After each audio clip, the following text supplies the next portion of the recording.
ওম নমো নাৰায়ণ দেব শুক্ৰবৰ্ণ চতুৰ্ভুজ শঙ্খচক্ৰ গদা পদ্ম বৰ্ণমালা ওম নমো নাৰায়ণ এই ডিচেম্বৰ মাহ পাৰ হোৱাৰ পাছত আশীত হৈ দিম এই ভগৱানৰ কৃপাত আপোনালোকক দৰ্শন পাইছোঁ আপোনালোকে দৰ্শন পাইছোঁ তবে আজি 2006 চনৰ ছাত্ৰ ছাত্ৰীসকলে আমাৰ বিদ্যালয়ত আহি তেনে যিটো অনুষ্ঠান পাতিছে সঁচাকৈ মনত বৰ আনন্দ লাগিছে অতীতৰ কাহিনীবোৰ এতিয়া মনত পৰিছে এই ঘৰখন যেতিয়া নাছিল এই ৰুমবোৰ যেতিয়া আছিল তেতিয়া মিনি ফিল্ড আছিল সেই মিনি ফিল্ডত ল'ৰা ছোৱালীবিলাকে 100 metre race 200 metre race 400 metre race 800 metre race javelin throw' discus throw' যি খেলিছিল তেওঁলোকে সেইবোৰ মনত পৰিছে অতীতৰ কাহিনীবোৰ আৰু মনত পৰিছে স্কুলখন কি ধৰণে উন্নতি কৰিলে ক্লাছ 8 পাৰ্মিশ্যন পালোঁ ৰিকগনিশ্যন পালোঁ 9 পাৰ্মিশ্যন হ'ল ৰিকগনিশ্যন দেৰি হ'ল তো দাদা মাতৃক মই ক'লোঁ দাদা আপুনি স্কুল চলাই থাকক মই যাওঁ নগাঁও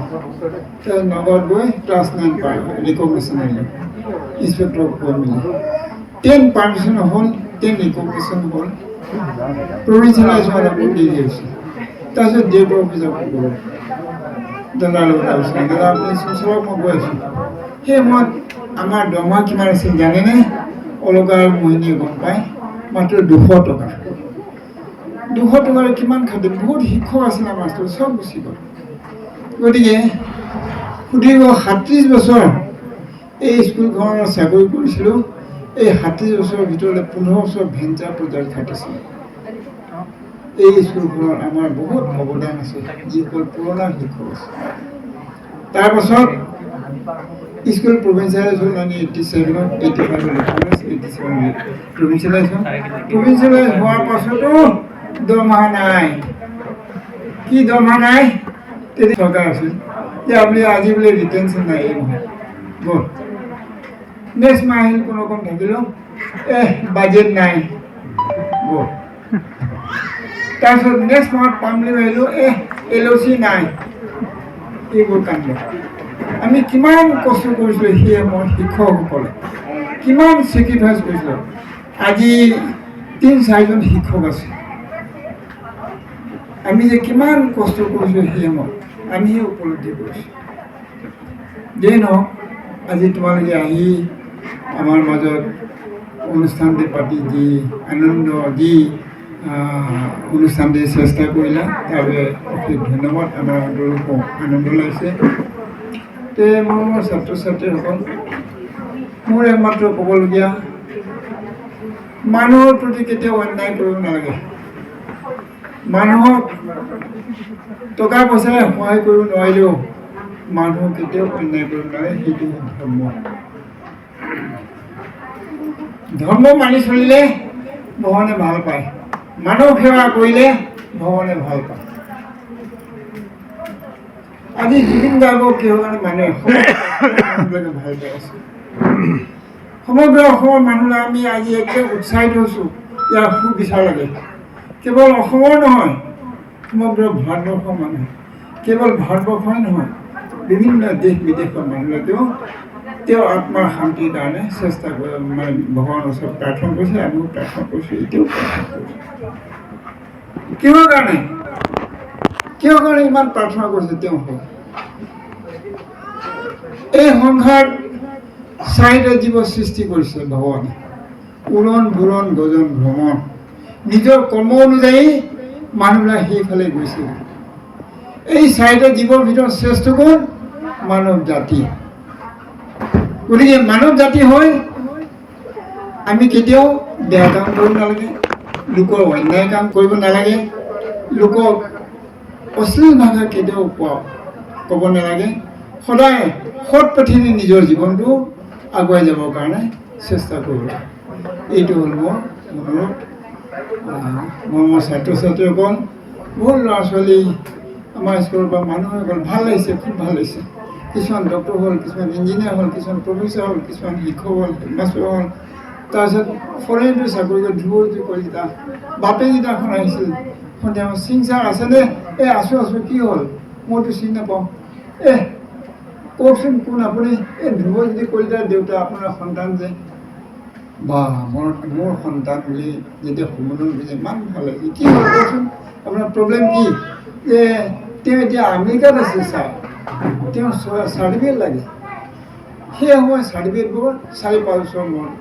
অৰিজিনেল যিটো certificate after 5-6 years they will get ছাত্ৰ ছাত্ৰীৰ কিন্তু আজিকালি লগে লগে দি দিয়ে নহয় তো কথা হ'ল কি মই তেখেতক চাহ একাপ খুৱাই কৰোঁ যে কলিতা কাইলৈ আহিব দেই দেৰি হ'ব নেকি কলিতা কাইলৈ আহিব দেই কাইলৈ ঠিক প্ৰেয়াৰ সময়ত আহিব মই থাকিম আমাৰ প্ৰেয়াৰ সময়ত আহিল ল'ৰা ছোৱালীবোৰ হাত দাঙি প্ৰেয়াৰ কৰি আছোঁ তেতিয়া মই গাৰ্জেনৰ ওচৰতে থিয় কৰোঁ ছাত্ৰ ছাত্ৰীক চা তহঁতৰ নিচিনা আমাৰ এজন ছাত্ৰ ধ্ৰুৱজ্যোতি কলিতা তেওঁ এতিয়া আমেৰিকাত চাকৰি কৰে কিমান ভাল লাগিছে মা দেউতাক লগতে আমাৰো ভাল লাগিছে নিজৰ ছাত্ৰ বুলি আজি চাৰ্টিফিকেট বিচাৰি আহিছোঁ আমেৰিকাৰ মানুহবিলাকে দিল্লী বম্বে গুৱাহাটীবোৰ চিনি পায়নে নেপায় কি চিনি পায় দক্ষিণ হোজাই হাইস্কুল ক'ৰ পৰা পাছ কৰিছোঁ দক্ষিণ হোজাই হাইস্কুলৰ পৰা পাছ কৰিছোঁ আমাৰ যি নাম সেই নামটো আপটো আমেৰিকালৈকে আছে আমেৰিকাত কেইবাজনো ছাত্ৰ ছাত্ৰী এই ৰামপুৰৰ আয়োজন তাতো আমেৰিকাত কাম কৰিবলৈ ভাল লাগিছে তাৰপিছত MBBS ডক্টৰ হ'ল বিপ্লৱ চেত্ৰী কিমান ভাল লাগিছে MBBS MD ঘৈণীয়েকো MBBS MD তাৰপিছত ADC হ'ল জয়শংকৰ শৰ্মা যেতিয়া তেওঁ চেম্বাৰত গৈছোঁ শংকৰ লগত উঠি ছাৰ আহিছেনে হয় আহিছোঁ বহক ছাৰ কি হ'ল কওকচোন মোৰ দেউতাই দুজোপা গছ ৰোপণ কৰিছিলোঁ আমাৰ ঘৰৰ সন্মুখত খুব গছ কাটি আছে তেতিয়া নতুন দৰ যিমান গছ আছে একদম একফালৰ পৰা কাটি গৈ আছে তেওঁ কৈছে জয় তই মোৰ এটা অনুৰোধ দেই এই গছ দুজোপা নেকাটিবি কাটিব নিদিবি তেওঁলোকক অৰ্ডাৰ দিছে অৰ্ডাৰ লাগে তেওঁলোকক অৰ্ডাৰ লাগে কাটিব নিদিবি কিয়নো গৰমৰ সময়ত মোৰ দেউতাই ৰোপণ কৰিছিল গৰম সময়ত সেই গছৰ তলত বহি মানুহবিলাক যে ইমান গৰমৰ পৰা ৰক্ষা কৰে আমি সেই অনুভৱ কৰিছোঁ হ'ব ছাৰ তথাপিতো মুখেৰে কোৱা স্বত্তেও মই পিটিশ্যন দিছোঁ এড্ৰেছ কৰিছোঁ DC জয়শংকৰ লগত তাৰপিছত হ'ব ছাৰ বুলি আজিলৈকে ভ্ৰমণৰ ঘৰত কাটা নাই এই ঘৰখন আজিৰ পৰা প্ৰায় 70 বছৰ হ'ল তে এনেকৈ মানুহবিলাক খুব বেছি উন্নত হোৱাৰ কাৰণে আমাৰ ল'ৰা ছোৱালী মানুহবিলাক আমাৰ ল'ৰা ছোৱালী উন্নত হোৱাৰ কাৰণে মনত খুব আনন্দ লাগে দেখিলেই আনন্দ লাগে তেওঁলোকৰ জীৱনটো আৰু বেছি উন্নতি হওক তাকে মই ভগৱানৰ ওচৰত কামনা কৰিছোঁ আৰু শেষত এই জুবিন গাৰ্গৰ ফটোত অলপ পুষ্পাঞ্জলি দিছোঁ আমি তেওঁৰ আত্মাই শান্তি পাওঁ গতিকে আমি সকলো সদায় সৎকৰ্মৰ জৰিয়তে আমি আগুৱাই গৈ থাকিলে আমাৰ জীৱনটো অতি সুন্দৰ হয় আমাৰ জীৱনটো মৃত্যুৰ পাছত কি হয় আমাৰ আত্মাটো স্বৰ্গগামী হয় নৰকগামী নহয় স্বৰ্গগামী হৈ গ'ল সেই বৈকুণ্ঠপুৰত আমি স্থান পাব যদি সদায় সৎকৰ্মৰ জৰিয়তে আমাৰ জীৱনটো অতিবাহিত হয় গতিকে মই আৰু বিশেষ নকওঁ কাইলৈ গীতা জয়ন্তী গীতাশ্ৰমত ডাঙৰকৈ পাতিছে যোৱা বছৰো পাতিছিল এই বছৰো পাতিছে গতিকে সকলো ৰাইজক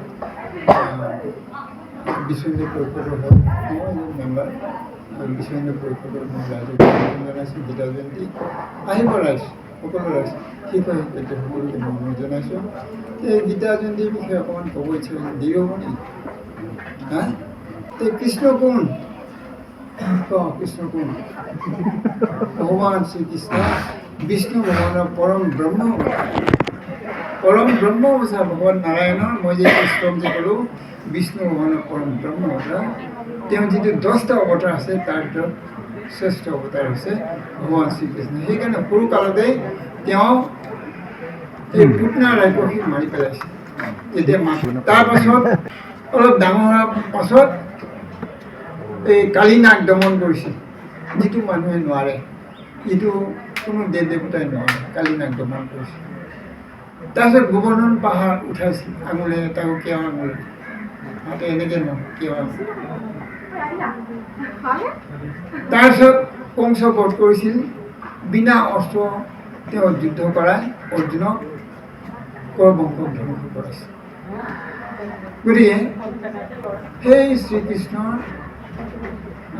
যিটো বাণী সেইটো হ'ল গীতা অৰ্জুনে শৰ দিব গানিব ধৰিব ইচ্ছা কৰিছে নাই নাই নাই মই নামাৰোঁ মোৰ শিক্ষাগুৰু আছে মোক ধনুবিদ্যা শিকোৱা দ্ৰোণাচাৰ্য আছে কৃপাচাৰ্য আছে পিতামহ ভীষ্ম আছে মই কেনেকৈ মাৰিম মই মাৰিব নোৱাৰোঁ তেওঁলোকক বিষাদ মৰে যেতিয়া বহি ভগৱান শ্ৰীকৃষ্ণ এই যাৰ কাৰণে তুমি দুখ কৰিব নালাগে তেওঁলোকৰ কাৰণে তুমি দুখ কৰিছা কিয় দুখ কৰিব নালাগে তেওঁলোকে কিছুমান পাপ কাম কৰিছিল কৰবংশৰ মানুহলৈকে সেই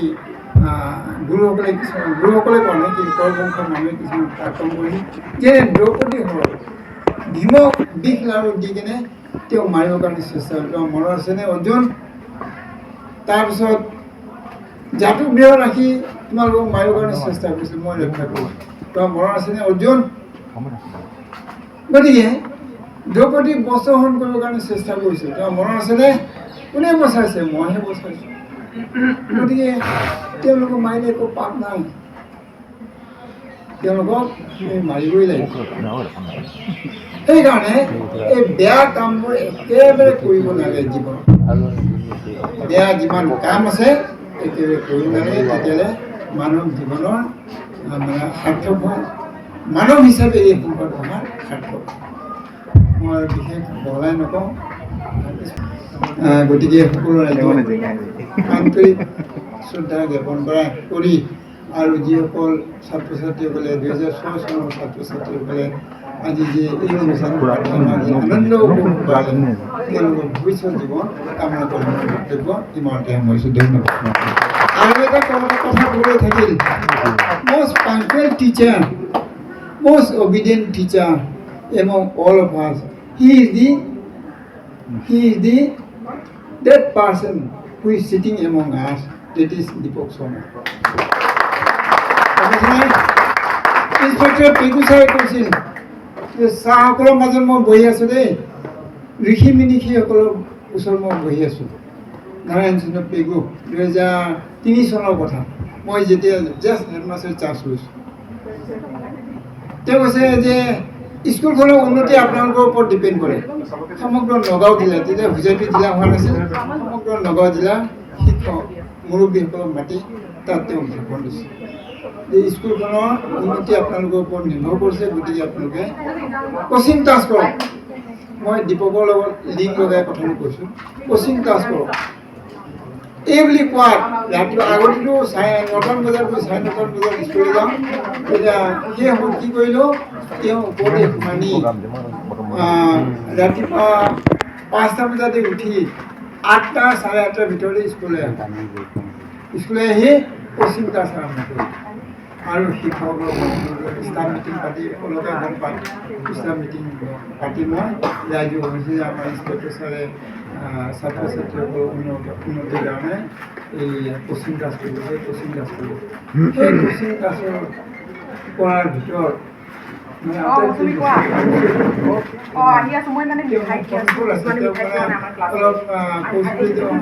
বেয়া পাব পাৰে কিন্তু বেয়া পাব নালাগে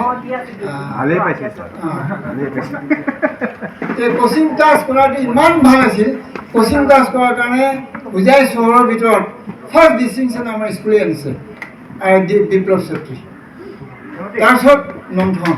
ইঞ্জিনিয়াৰ হ'ল এতিয়া দিল্লীত আছে মাজে মাজে লগ এনেকৈ বহুত ল'ৰা ছোৱালী মানুহক সকলোৱে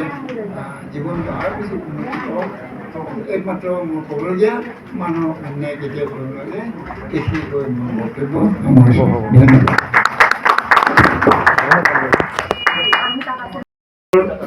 আৰু মৰমৰ ছাত্ৰ ছাত্ৰীসকল 2006 বেটছ আমাৰ শিৱমূৰ্তি ইহঁতৰ বেটছ নেকি ভাল লাগিছিল মোৰ ঘৰত গৈছিলে দুজনে নিমন্ত্ৰণ কৰিবলৈ কোন কোন গৈছিলে উত্তন্ত গৈছিলে আৰু সুমন মই সিহঁত দুজনক হঠাৎ চিনিব পৰা নাছিলোঁ। মই এই কথাটো সেইকাৰণে এতিয়া ক'লোঁ, যিয়ক খুব ভাল লাগিছে তোমালোকে এইবিলাক কৰিছা, আমাৰ মনবিলাকো ভাল লাগি আছে। মোৰ নিজেও গাটো বেয়া, এই মাজে অকণ ষ্ট্ৰ'ক হৈছিলে, এতিয়া ট্ৰিটমেণ্টত আছোঁ। সেইখিনি তোমালোকে চাই যিটো ক'লে আমাৰ বীৰেন ছাৰে, তোমালোকে এনেকুৱাই থাকিবা ধুনীয়া কৰি, স্কুলৰ শুভকামনা কৰিবা যাতে স্কুল এনেকৈ লাহে লাহে আগবাঢ়ি যায়। আৰু মাজে মাজে সকলো আহিবা, আৰু আমাৰ যিসকল আহি আছে ল'ৰা ছোৱালী তেওঁলোকেও শুনি ভাল পাব,